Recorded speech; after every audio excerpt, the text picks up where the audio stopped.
Bismillahir Rahmanir Rahim. Alhamdulillah.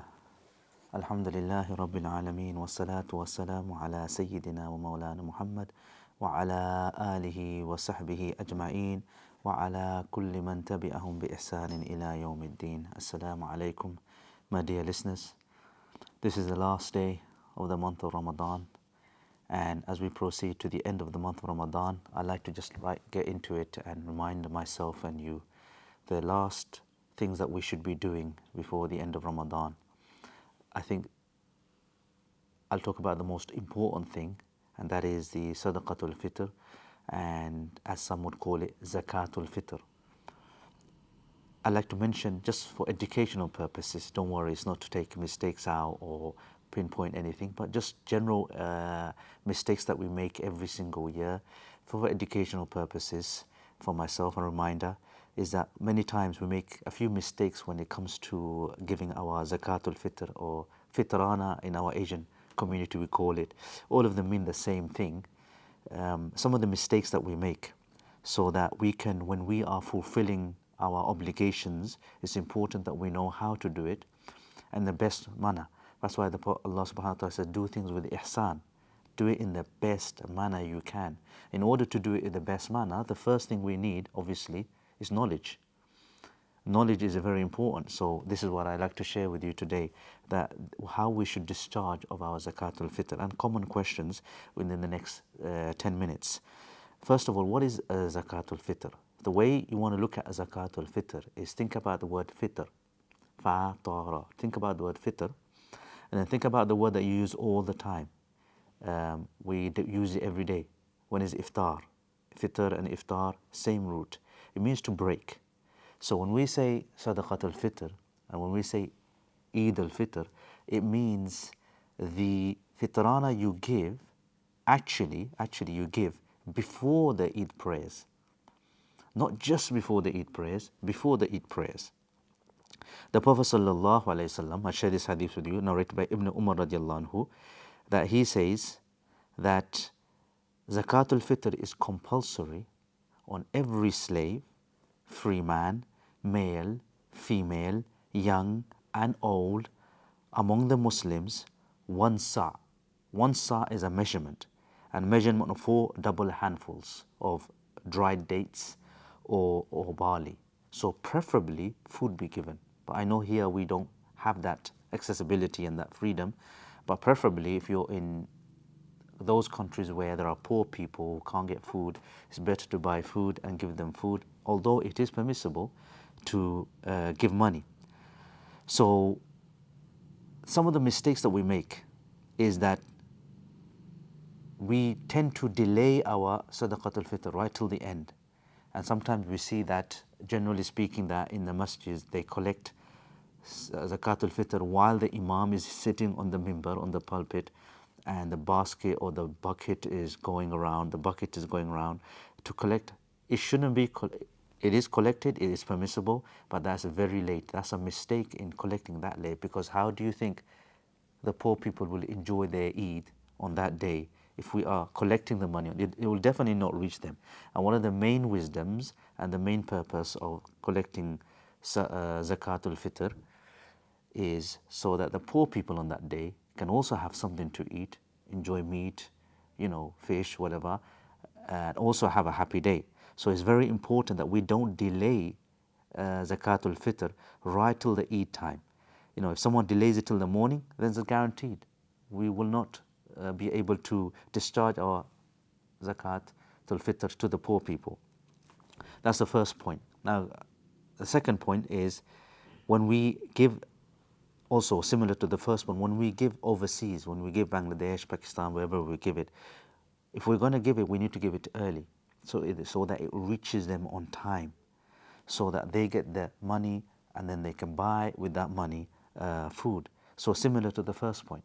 The third point is many people don't take it seriously. If you're not aware, that's the different thing. But like I said at the beginning, you need to be aware of this. Knowledge is important. We need to acquire our Islamic knowledge in order that we can fulfill our obligations properly to Allah subhanahu wa ta'ala. So the third thing is that many people don't even pay. They think it's not important, or it is an obligation, is mandatory, compulsory to pay Zakatul Fitr. And it's haram, forbidden to actually skip the payment of Zakatul Fitr. Everyone must pay Zakatul Fitr. And by everyone, I mean every member of the household. That includes, so if you have, let's say, 8 people in your house, you have to give Zakatul Fitr, must be paid by all of the 8 individuals. So the father, the mother must pay for their minor ones, the little ones, on behalf of their children. They need to pay. So again, how much is Zakatul Fitr at the moment? It's all more or less, for the last few years, it's always been a rounded up sum of £5. So you give that on behalf of every single person. Okay, it's different case if someone genuinely is struggling and can't afford it, and then it's waived. Otherwise, every person must be giving this on behalf of every member of the family. If someone can afford it, he should give it himself. The fourth thing is that we confuse Zakatul Fitr with Zakatul Mal. Zakatul Mal. Zakatul Mal is when you're giving your money over all of the wealth that you have accumulated and have had for one entire lunar year. And that's approximately, for simplicity, 2.5% of what you have above the threshold. In Arabic or in Urdu we call it nisab, above the threshold. So whatever the threshold of nisab is that day, you give that, and that's not fixed on a particular day. It's not fixed on Ramadan. It's not fixed any particular day. That's between you and Allah, what date you fixed. It could be in January, February, whatever month. Most people choose Ramadan. It's just easy to remember, and they like to give it in the month of Ramadan, so poor people can enjoy. But that could be any date. That's Zakatul Mal. We call it Zakat. The one that I'm speaking about and we're learning now is Zakatul Fitr, which is paid specifically for the day of Eid, before the day of Eid, so everyone else can share and enjoy that should be paid before, and that is a lot less than Zakatul Mal.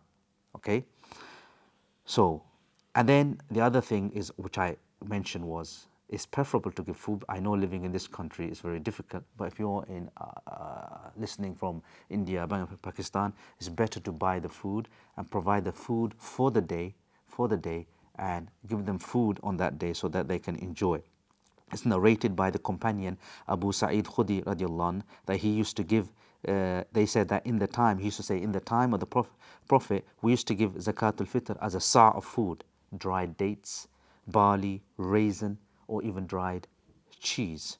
Okay, now then another point, this is mistake or error number 6, giving your Zakatul Fitr to a charitable building project. Some people mistakenly give their zakat to building projects like masjid or Islamic school, although there is slight difference of opinion of that, but suffice to say that the spirit of zakatul fitr is that the needy people should have plentiful food on Eid. Okay, and amongst all the recipients of zakat in the Quran, there was 8. Okay, none of them mention that it should be given to a masjid or an institution or a building. So it should be given to a person, a poor person, and that's so that he can enjoy on that day. Okay, and then 2 more, mistake 7 is Zakatul Fitr is not given to non-Muslims. It is given to Muslims. Yes, Islam encourages us to give sadaqah all the time. That could be given to anyone, Muslim or non-Muslim. The Prophet ﷺ says, the one who sleeps, one whose neighbor sleeps on an empty stomach, then he has not fulfilled his neighbor's rights, meaning that this is not part of Iman. The Prophet ﷺ never said that, he has to be a Muslim or non-Muslim. The Prophet ﷺ said, speak the good word, give sadaqah, there's no distinction. But when it comes to obligations like Zakatul Mal or Zakatul Fitr, what we are speaking about now, then that can only be given, in order for it to be accepted and discharged properly, this can only be given to Muslims. Okay, and the last one, inshallah, and that is delaying the distribution. I know it's connected to the first one, but this one is when, this is more or less the fault of masajids or organizations that if they are doing this, and that is that when the money is given by the individuals and they're given to the masjid and those who are in authority who have taken that responsibility of discharging the Zakatul Fitr, and then they put it in the bank and it stays there for months. This is forbidden and this is not allowed. This is not our money. Now it belongs to the poor people. It is their haqq, it is their right. It should be discharged immediately.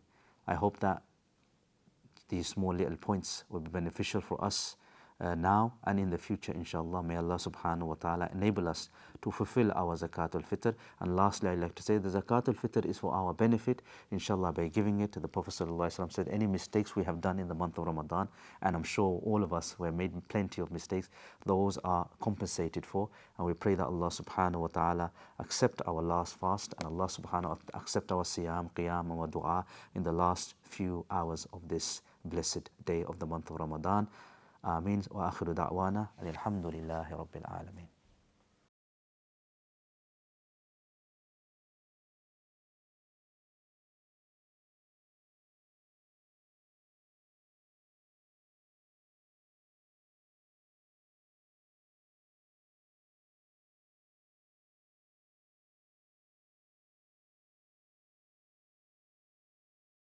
السلام عليكم ورحمة الله وبركاته. الحمد لله رب العالمين والصلاة والسلام على رسوله الكريم أما بعد فأعوذ بالله من الشيطان الرجيم بسم الله الرحمن الرحيم إن يوم الفصل كان ميقاتا صدق الله العظيم. محترم حضرات، جس طرح قرآن میں بار بار اللہ تعالیٰ آخرت کا ذکر کر رہا ہے اور ہمیں یاد دلا رہا ہے کہ تم اس دنیا میں صرف ایک مختصر وقت کے لیے ہو، لہذا تم اس دنیا میں ایک خاص مقصد کے لیے بھیجے گئے ہو، اور وہ مقصد یہ ہے کہ تم اس دنیا میں اللہ تعالیٰ کی عبادت کرو. لہذا تمہیں اس دنیا سے ایک نہ ایک دن جانا ہے اور اس دنیا کو ایک نہ ایک دن فنا ہونا ہے. لہذا اللہ سورہ نبا میں بھی جس کا ذکر کر رہا ہے، ان یوم الفصل کان میقاتا، یقیناً فیصلے کا دن ایک متعین وقت ہے، قیامت کا دن ایک متعین وقت ہے. لہذا تمہاری ذمہ داری ہے کہ تم اس دنیا میں اللہ کی عبادت کے لیے آئے ہو تو تم اپنی ذمہ داری کو پورا کرتے رہو، اس لیے کہ جب قیامت کا دن آئے گا، جب وہ وقت آئے گا تو اس کے بعد کسی کو کوئی بھی تیاری کرنے کا موقع نہیں دیا جائے گا. اسی لیے اللہ تعالیٰ یہاں پر بھی قیامت کا ذکر فرما کر ہماری ذہن میں پھر یہ بات ڈال رہا ہے کہ تم اس دنیا میں اللہ کی عبادت کرو، رسول کی بات کو مان کر چلو، اس لیے کہ تمہیں اللہ کی طرف جانا ہے اور تمہیں پورا حساب دینا ہے. یوم ينفخ فی الصور فتأتون افواجا، اور جس دن سور پھونکا جائے گا تم سب چلے آؤ گے فوج در فوج. وفتحت السماء فکانت ابوابا، اور آسمان کھول دیا جائے گا تو اس میں دروازے بن جائیں گے. وسیرت الجبال فکانت سرابا، اور پہاڑ چلا دیے جائیں گے تو وہ ہو جائیں گے چمکتی ہوئی ریت کی طرح. آج ہم دیکھتے ہیں کہ پہاڑ کتنی مضبوطی سے زمین میں جمے ہوئے ہیں، لیکن قیامت کے دن پہاڑ روئی کی طرح اڑنے لگیں گے. یہ ہوگا قیامت کا منظر. ان جہنم کانت مرصادا، یقیناً جہنم گھات میں بیٹھی ہوئی ہے. اگر کوئی نافرمان ہے تو اس کے لیے جہنم انتظار میں بیٹھی ہوئی ہے کہ نافرمانوں کو جہنم میں کب ڈالا جائے گا. لیکن اگر کوئی نیک ہے تو اللہ تعالیٰ نے ان کے لیے جنت کا بھی انتظام کیا ہے. ان للمتقین مفازا، یقیناً اہل تقوی کے لیے کامیابی ہے. حدائق و اعنابا، ان کے لیے باغ اور انگور ہوں گے. وکواعب اترابا، اور نوجوان اور ہم عمر بیویاں ہوں گی. لہذا اللہ تعالیٰ قیامت کا ذکر فرما کر، جنت اور جہنم کا ذکر فرما کر یہی ہمیں بتا رہا ہے کہ تم اس دنیا میں اللہ کی عبادت کے لیے آئے ہو. لہذا جب قیامت آئیں گی اس کے بعد کسی کو کوئی موقع نہیں دیا جائے گا. پھر جنت اور جہنم کا فیصلہ ہوگا. جن لوگوں نے اس دنیا میں اللہ کی مان کر چلے، اللہ اور اس کے رسول کی مان کر چلے، اب ان کے لیے جنت ہے. ان للمتقین مفازا، اور اب جن لوگوں نے اللہ اور رسول کی نافرمانی کی ان کے لیے اب ان جہنم کانت مرصادا، ایسے لوگوں کے لیے جہنم گھات میں بیٹھی ہوئی ہے. پھر آگے ارشاد فرمایا جا رہا ہے، جس طرح کہ ابھی ذکر کیا گیا کہ تم اس دنیا میں اللہ کی عبادت کے لیے آئے ہو، لہذا تم یہاں پہ نفسانی خواہشات سے بچو اور اپنے نفس کی اپنے نفس کی خواہشات کو مار کر اللہ کی عبادت پر اتر آؤ۔ فَأَمَّا مَن طَغَىٰ، اور اگر کوئی اس طرح نہیں کرے گا، فَأَمَّا مَن طَغَىٰ، بس جس نے سرکشی کی، وَآثَرَ الْحَيَاةَ الدُّنْيَا، اور دنیا کی زندگی کو ترجیح دی، فَإِنَّ الْجَحِيمَ هِيَ الْمَأْوَىٰ، تو یقیناً اس کا ٹھکانہ اب جہنم میں ہی ہے۔ اس دنیا میں تم اللہ کی عبادت کے لیے آئے ہو، اب تم پر ضروری یہ ہے کہ تم اپنی نفسانی خواہشات کو مار دو۔ تم اپنی نفسانی خواہشات کے ساتھ نہ چلو اس دنیا میں، تم اس دنیا میں دنیا کمانے کے لیے نہ بھاگو۔ وَآثَرَ الْحَيَاةَ الدُّنْيَا، اگر کوئی اس دنیا میں دنیاوی زندگی کو ترجیح دے گا، فَإِنَّ الْجَحِيمَ هِيَ الْمَأْوَىٰ، تو ایسوں کا ٹھکانہ جہنم ہوگا۔ یہ 3 آیتیں ہمارے لیے ایک بڑی سبق آموز ہے کہ جو کوئی جس نے سرکشی کی، اپنے نفسانی خواہشات پر چلا اور دنیاوی زندگی کو ترجیح دی، تو ایسوں کے لیے جہنم ہی ٹھکانہ ہے۔ لیکن اس کے بمقابل وَأَمَّا مَنْ خَافَ مَقَامَ رَبِّهِ وَنَهَى النَّفْسَ عَنِ الْهَوَىٰ، اور جو کوئی ڈرتا رہا اپنے رب کے حضور کھڑے ہونے سے، وَنَهَى النَّفْسَ عَنِ الْهَوَىٰ، اور اپنے خواہشات کو، اپنے نفس کو اپنی خواہشات سے روکے رہا، فَإِنَّ الْجَنَّةَ هِيَ الْمَأْوَىٰ، تو ایسوں کا ٹھکانہ جنت ہوگا، ایسوں کے لیے جنت تیار ہے۔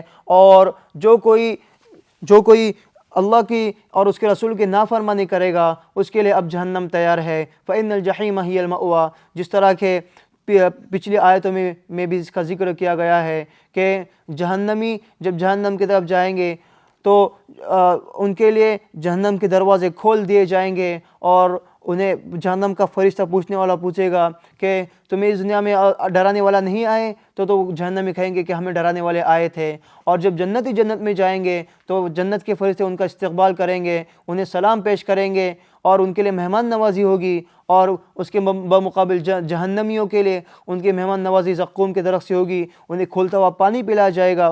لہذا اس دنیا میں اگر کوئی اپنی دنیاوی زندگی کو ترجیح دے گا، آخرت کو بھولا بیٹھے گا، تو اس کا ٹھکانہ، اس کا حشر یہی ہوگا کہ فَإِنَّ الْجَحِيمَ هِيَ الْمَأْوَىٰ، کہ جہنم اس کا ٹھکانہ ہے۔ لیکن اگر کوئی اس دنیا میں اپنی نفسانی خواہشات کو مار دے گا اور اللہ کی عبادت پر اتر آئے گا، جس طرح اللہ نے حقیقی اس کی عبادت کرنے کا حکم دیا ہے، حقوق العباد، حقوق اللہ کے اعتبار سے اگر وہ پورا اتر آئے گا، فَإِنَّ الْجَنَّةَ هِيَ الْمَأْوَىٰ، تو ایسوں کے لیے اب جنت کا ٹھکانہ ہے۔ اب تمہیں اس دنیا میں اللہ تعالیٰ نے ایک بہترین کتاب عطا کی ہے، اب تم اس کے ذریعے تم اللہ کی طرف جا سکتے ہو اور تم کامیاب ہو سکتے ہو۔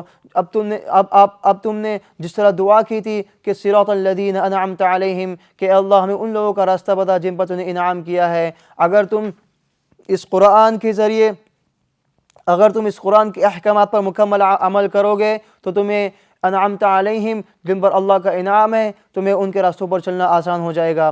ان ہوا الا ذکر للعالمین، جس طرح کہ اللہ تعالیٰ نے سورۃ تکویر میں ذکر کیا ہے، ان ہوا الا ذکر للعالمین، یہ تو تمام جہانوں کے لیے ایک یاد دہانی ہے۔